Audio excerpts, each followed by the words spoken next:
कशी काय पुरणपोळी? हा नाना तुला आवडते म्हणून गेली. मुक्तीने विचारलं, आई शिळ्या भाकरीच्या तुकड्याला मुकलेली आपण आज अचानक पुरणपोळी?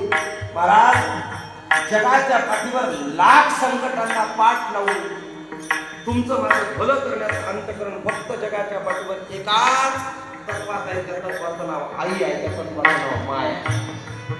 दुसरं म्हणा महाराज जुनी म्हण होती, शेजी सारं भात आणि माय बरोबर भात. शेजारीनं पोटभर खाऊ घातल्यावरती जेवढा माणसाला आनंद होतो का, त्यापेक्षा कैक पटीनं मोठी तृप्ती माणसाला आईनं हात फिरवल्यावरती होते. चौगुले परिवार घनदाट श्रीमंती आहे, भयंकर श्रीमंत व्हाल, यामुळे मोठा आनंद प्राप्त कराल. तुमच्या घरातली मुलं वाढ आईच्या आशीर्वादाने खूप मोठे होते. पण आज एखाद्या मुलाचं लग्न करत असताना खुर्चीवरती गळ्यात भरगच्च सोनं घालून डोक्यावरची पदर घेऊन अंगात कटकीची चोळी घालून भरणारी माय तुम्हाला लग्नात दिसत आहे. नाही तिचा अभाव असेल, तिची जागा कुणीच भरू शकत नाही.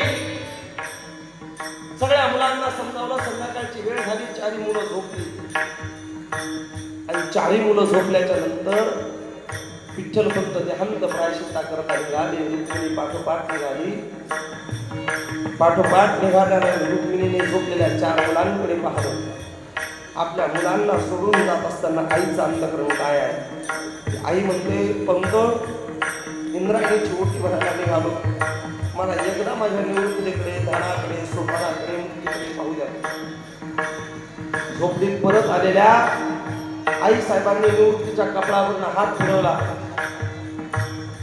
आणि कपडावरून हात फिरवल्याच्या नंतर सांगितलं, निवृत्ती आमच्या जाण्यानंतर या सगळ्यांचा माय आणि बाप तूच आहे.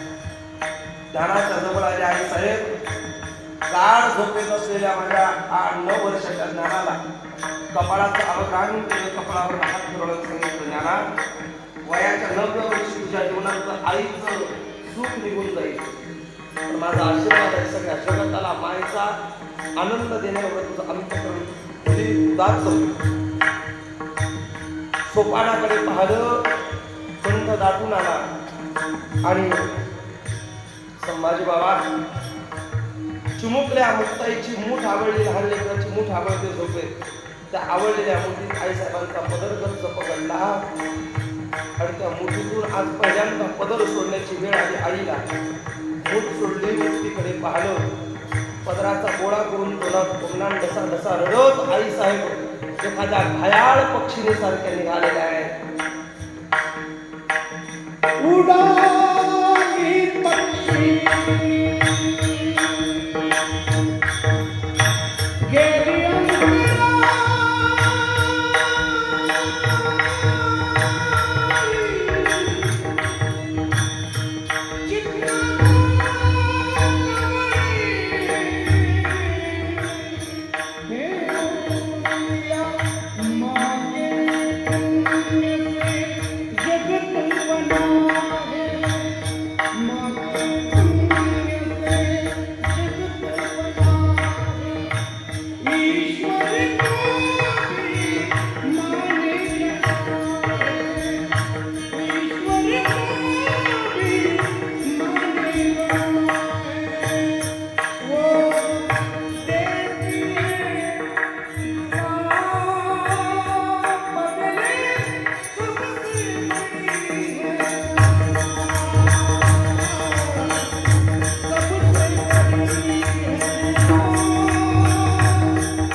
जगाच्या पाठीवर एक माय नावाचा तत्व फक्त असा आहे,